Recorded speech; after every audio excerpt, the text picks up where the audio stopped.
Pourquoi de nombreux maris évitent-ils de rentrer chez eux? Pourquoi de nombreuses femmes ont-elles peur lorsque leur mari rentre à la maison au lieu de se sentir protégés? Il existe une solution pour les foyers en crise.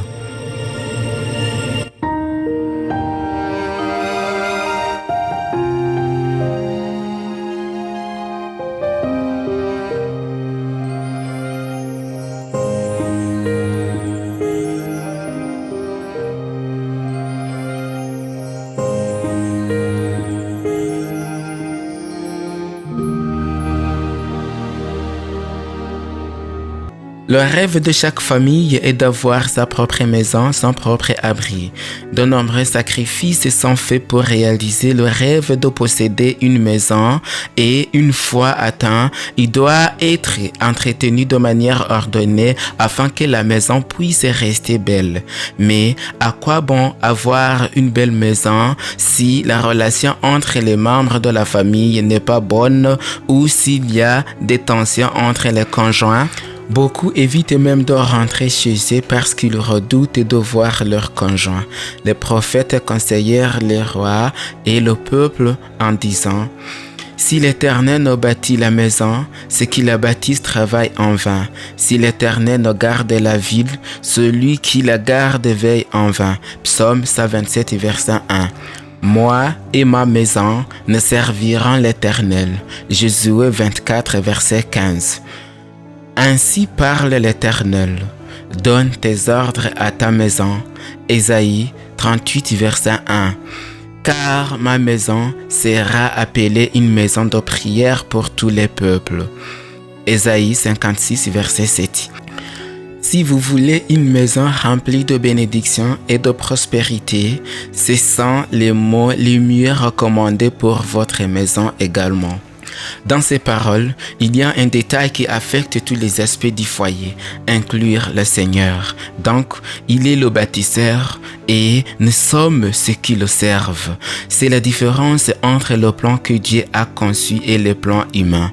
Imaginez construire une maison, mais sans tenir compte des réglementations gouvernementales en matière de construction. Lorsque vous demandez l'approbation du service compétent, il vous dira que tous les travaux ont été vains car vous n'avez pas construit conformément à la réglementation. Ils vous demanderont sûrement de refaire le travail avant de pouvoir vivre heureux dans cette maison.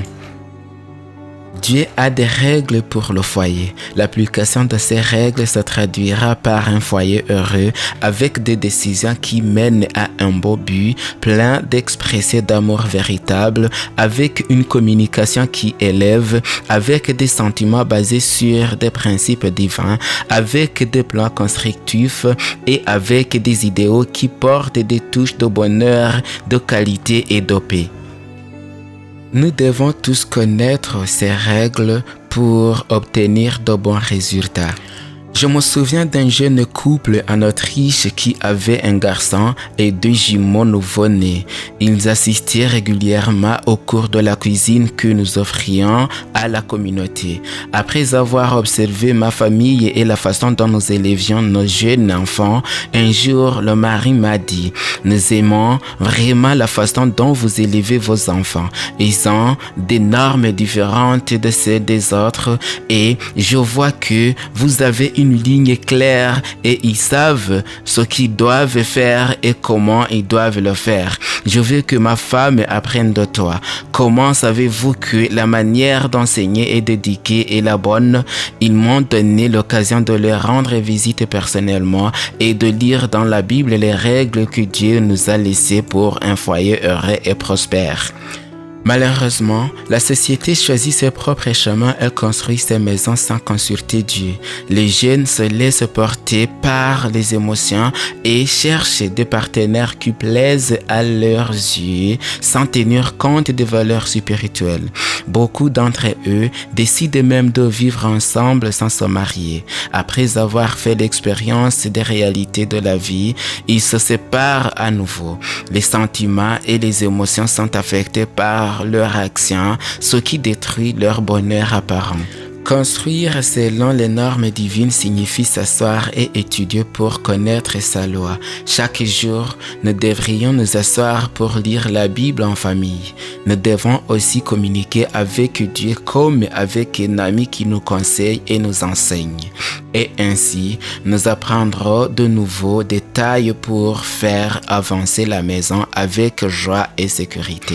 Il y a des familles qui ont peut-être choisi un mode de vie, mais elles oublient rapidement Dieu. Le désir d'argent étouffe les bonnes valeurs. Tôt le matin, ils emmènent leur jeune enfant chez quelqu'un pour s'occuper d'eux, tandis que maman et papa se rendent au travail.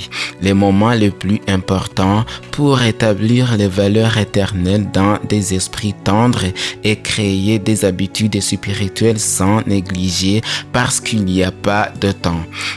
Ainsi parle l'Éternel des armées. Ce peuple dit, le temps n'est pas venu, le temps de rebâtir la maison de l'Éternel. Agé 1, verset 2. Les mêmes réponses sont entendues aujourd'hui lorsque l'on demande, quand t'approcheras-tu de Dieu? Pas encore. Mais je vais y réfléchir. J'ai besoin de terminer mes études. Je vais arranger mes papiers. Je dois d'abord trouver mon partenaire. Je dois réparer ma maison quand mes enfants seront plus âgés, quand je serai à la retraite, etc. Ne pensez-vous pas que ce serait beaucoup mieux si vous construisiez la maison de Dieu dans votre maison aujourd'hui? Mais nous n'avons pas réalisé que laisser Dieu hors de notre foyer signifie une vie de mauvaise qualité, une vie de mauvais résultats. Vous aimez beaucoup et vous recueillez peu, vous mangez et vous n'êtes pas rassasié, vous buvez et vous n'êtes pas désaltéré, vous êtes vêtu et vous n'avez pas chaud. Le salaire de celui qui est à gage tombe dans un sac percé. Agé 1, verset 6. En vain, vous levez-vous matin, vous couchez-vous tard et mangez-vous le pain de douleur. Il en donne autant à ses bien-aimés pendant leur sommeil. Psaume 127, verset 2. Les bénédictions de Dieu viennent du fait que nous plaçons Dieu à la première place dans nos vies et que nous nous construisons selon la norme de Dieu. Le plan directeur de Satan pour détruire la famille. J'ai une maison à la campagne qui avait besoin d'une rénovation complète. Il a été touché par les termites dans un coin.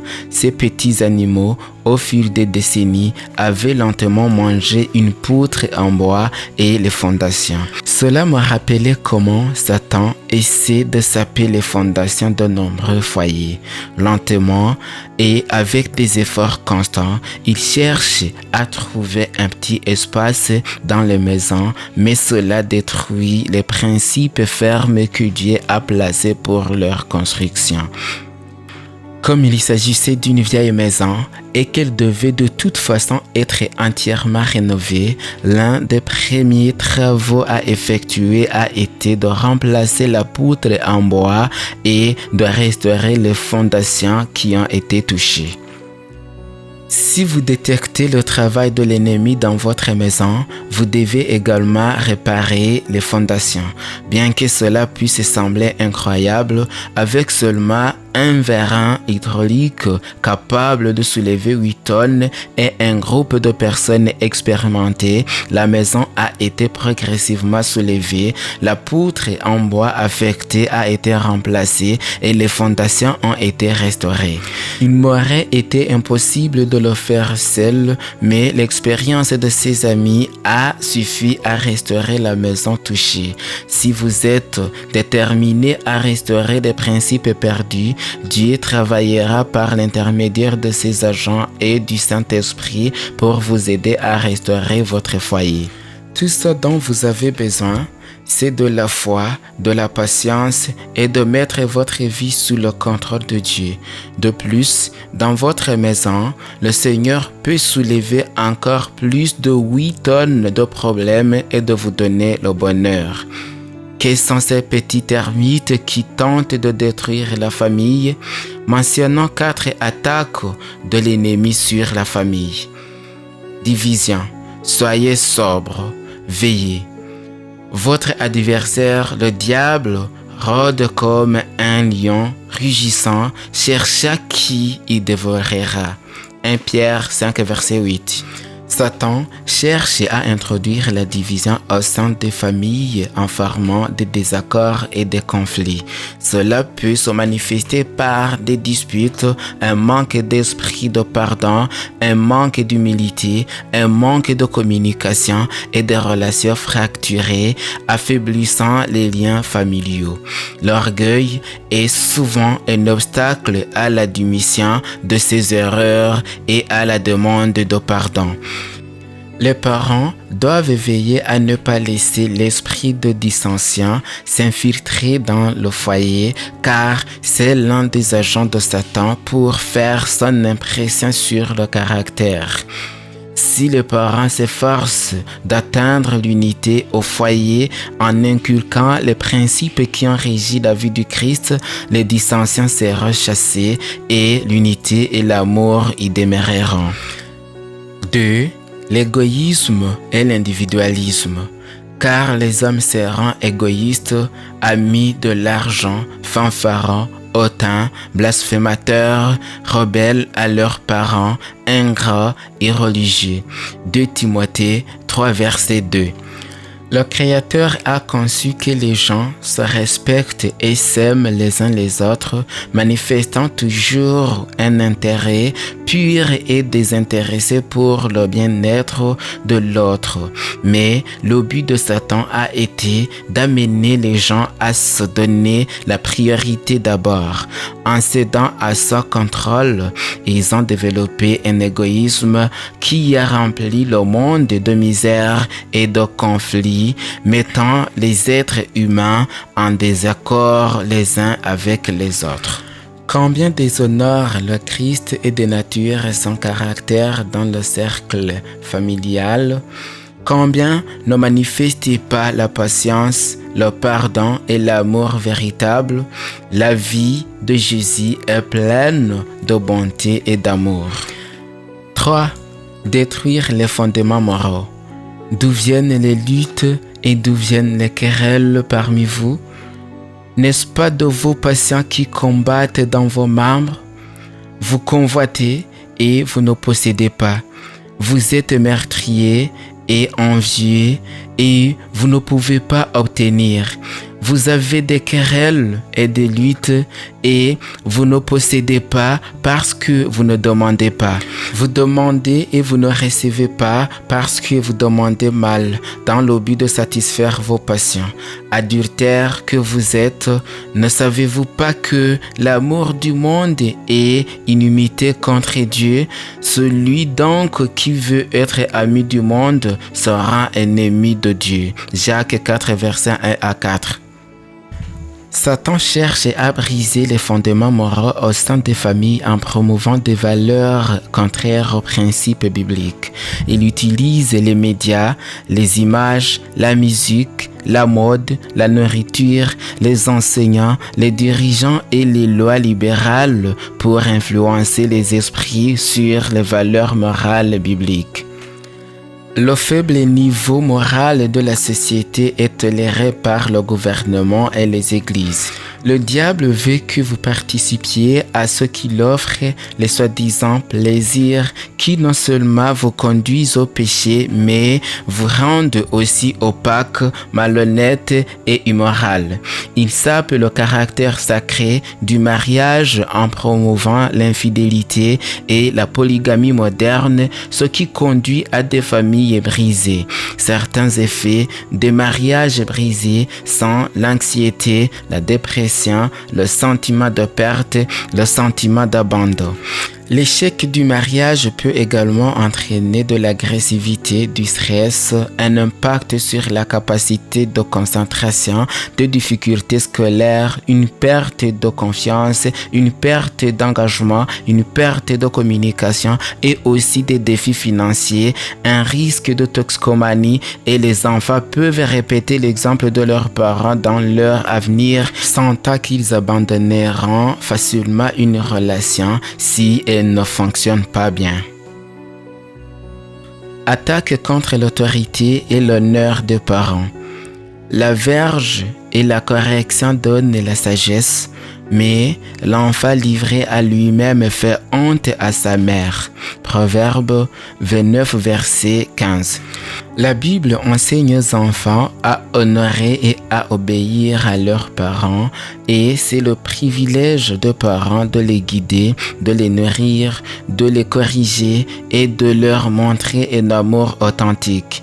Il y a deux extrêmes dans le style éducatif qu'un foyer chrétien devrait éviter. L'un d'eux est le style libéral de l'éducation. Les enfants ont toute la liberté. Ils peuvent choisir quand manger, quoi manger, quand aller au lit, comment gérer leur temps et, à fin de compte, ce sont eux qui dirigent leurs parents. L'autre est le style autoritaire. Les enfants ne peuvent pas exprimer leurs sentiments, leurs pensées et faire partie des décisions dans la famille. Les deux styles peuvent développer des enfants rebelles. Les enfants ont une nature sensible et aimante. Ils sont facilement heureux et facilement malheureux. Par une discipline douce dans les paroles et les actes d'amour, les mères peuvent se connecter avec leurs enfants, faire preuve de sévérité et être très directes avec les enfants sans de grandes erreurs. Une fermeté uniforme et un contrôle compatissant sont nécessaires à la discipline de chaque famille. Dites calmement ce que vous pensez, agissez avec considération et exécutez ce que vous dites sans dévier.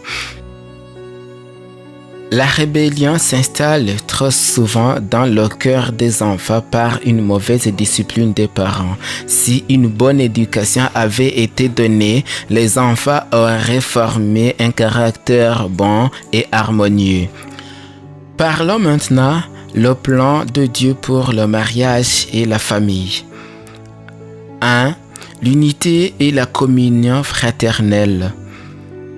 Rendez ma joie parfaite, ayant une même sentiment, un même amour, une même âme, une même pensée.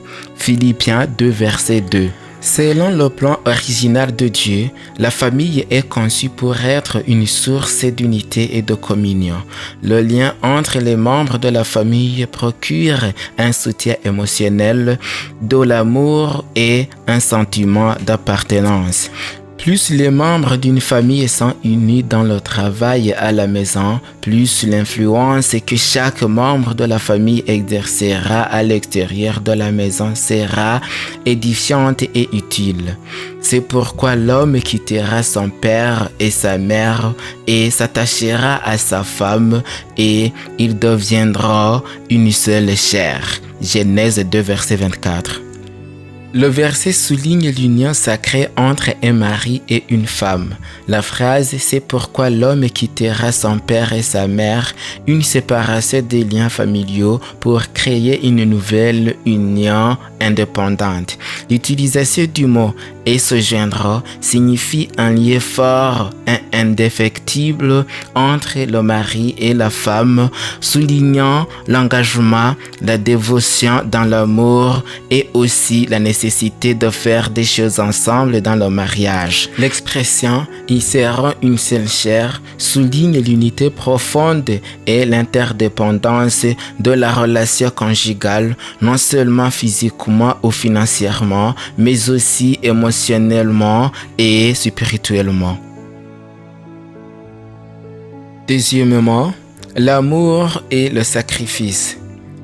Le dessein de Dieu pour la famille met l'accent sur le principe de l'amour désintéressé et du sacrifice. Les membres d'une famille doivent s'aimer autant qu'ils s'aiment eux-mêmes. Chaque membre de la famille donne la priorité au bien-être des autres.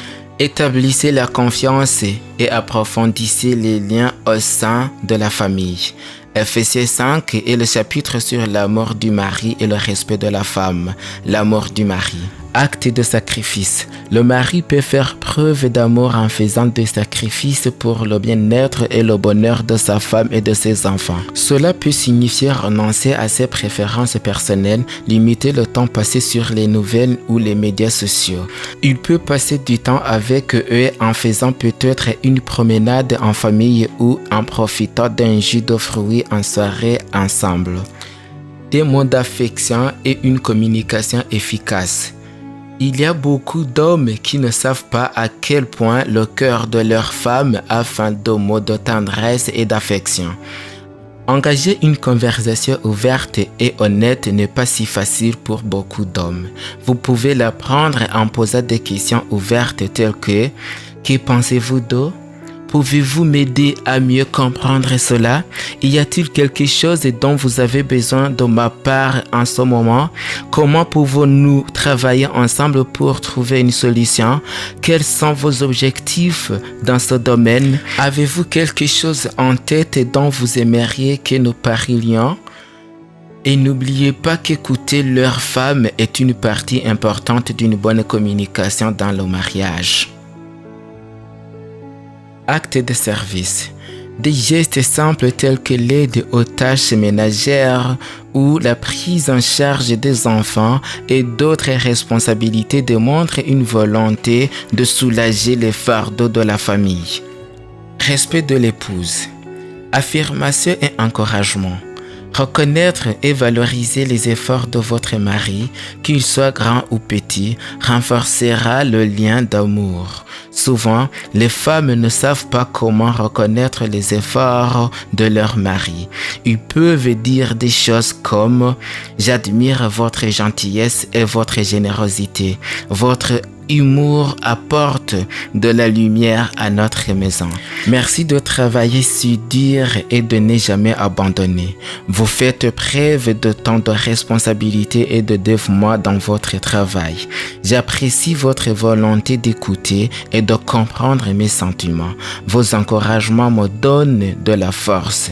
Je suis reconnaissant pour l'amour et la chaleur que vous apportez à notre famille. Soyez précis lorsque vous reconnaissez les efforts de votre mari en mettant l'accent sur ses bons traits de caractère, ses actions dévouées et ce que vous aimez chez lui. Des actions qui encouragent votre mari. Le respect est démontré par des actions de soutien. Il peut s'agir de participer activement aux objectifs et aux rêves du mari, d'encourager la croissance personnelle et de lui procurer un sentiment de sécurité. Par exemple, si la femme est accablée par une charge d'équipement lourd, vous pourriez lui dire « Je vais t'aider, je sais que c'est lourd ». Reconnaître le leadership. Cela signifie respecter le rôle du mari en tant que chef de famille, reconnaître les décisions de la femme et discuter ensemble des questions importantes.